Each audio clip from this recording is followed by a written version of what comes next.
You're about to send the message. Then you read it again. Change one word. Read it again. Wonder if the tone is wrong. Wonder if they'll misread it. Close the app. Come back 2 minutes later. Read it again. And by the time you finally send it, or don't, the moment has passed and something in you feels smaller than before you started. That's not caution. That's overthinking. And it's not protecting you from mistakes. It's producing them. The reason this happens, every loop your brain runs without a decision trains it to distrust itself. Overthinking doesn't feel like self-destruction. It feels like responsibility. That's what makes it so dangerous. Truth 1. Every time you thought longer, you trusted yourself less. You made a quick decision once. It worked. But you didn't credit your instinct. You called it luck. So next time, you thought longer, analyzed more, ran more scenarios. And when that decision also worked, you still didn't trust the process, because now you weren't sure if the analysis helped or if you'd just gotten lucky again.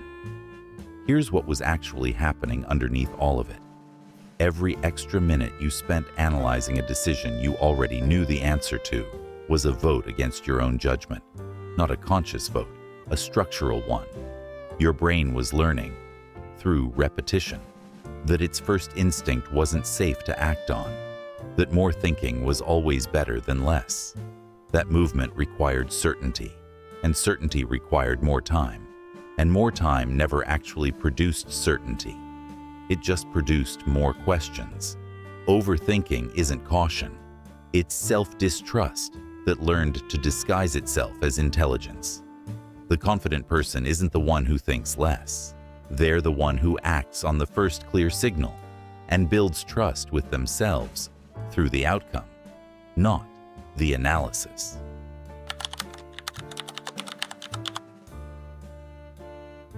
Truth 2. You've been in a room where someone spoke without hesitation and felt the difference immediately.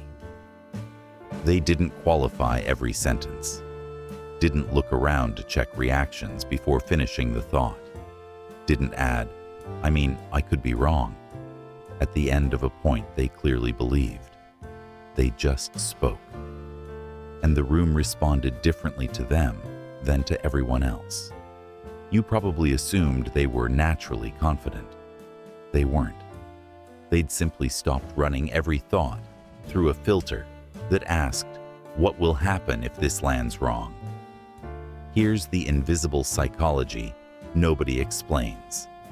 The filter is the problem, not the thoughts. The moment you add a mental review process between feeling something and expressing it, you introduce a delay the room can feel. People don't always know why someone seems uncertain, but they feel the gap between thought and delivery. And that gap reads as self-doubt before a single word of content is evaluated. Hesitation communicates doubt before the words do. The room decides how to receive you in the pause before you speak, not in what you say. Which means the overthinking person isn't being judged on their ideas. They're being judged on the half-second of uncertainty before the ideas arrive.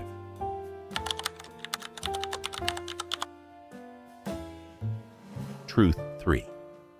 Imagine your mind as a courtroom where you are always on trial. Every thought gets cross-examined. Every decision gets challenged. Every instinct gets questioned by a prosecutor who sounds remarkably like you, who knows exactly which doubts will land hardest, exactly which scenarios will feel most catastrophic, exactly how to keep the trial running indefinitely without ever reaching a verdict. That's what chronic overthinking produces, not better decisions. A courtroom with no exit. And here's the unexpected twist. The prosecutor isn't protecting you. It's the part of your mind that learned, at some point, that staying in analysis was safer than being wrong. That if you thought long enough, you could control the outcome. That certainty was available if you just ran enough scenarios. It wasn't. It isn't. Certainty was never at the end of more thinking.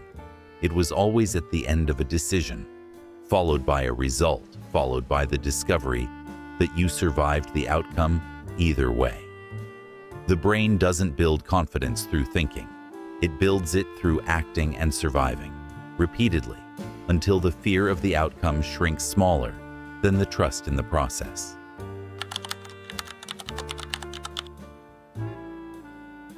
Truth 4. You lay in bed, replaying a conversation that ended 6 hours ago. And it was still getting worse. It started small. Something you said at dinner. A comment that landed slightly wrong. Maybe they paused a half-second too long before responding. And now, at midnight, you're running alternate versions of that conversation. What you should have said, what they probably thought, what it means about how they see you now. The conversation is over. You're the only one still in it. Here's the one-sentence truth about what that loop actually produces. Repetition creates familiarity, and familiarity feels like understanding. But replaying a fear 17 times doesn't analyze it. It amplifies it. Every replay strengthens the pattern of doubt. Every rehearsed version of what went wrong makes the wrong version feel more real than the one that actually happened. The person who overthinks isn't thinking more clearly.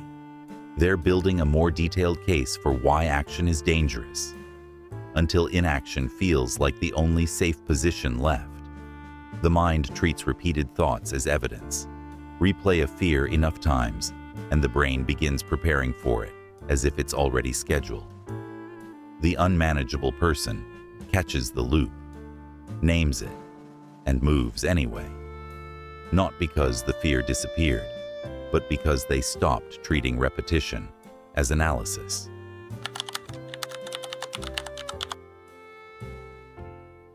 Truth 5.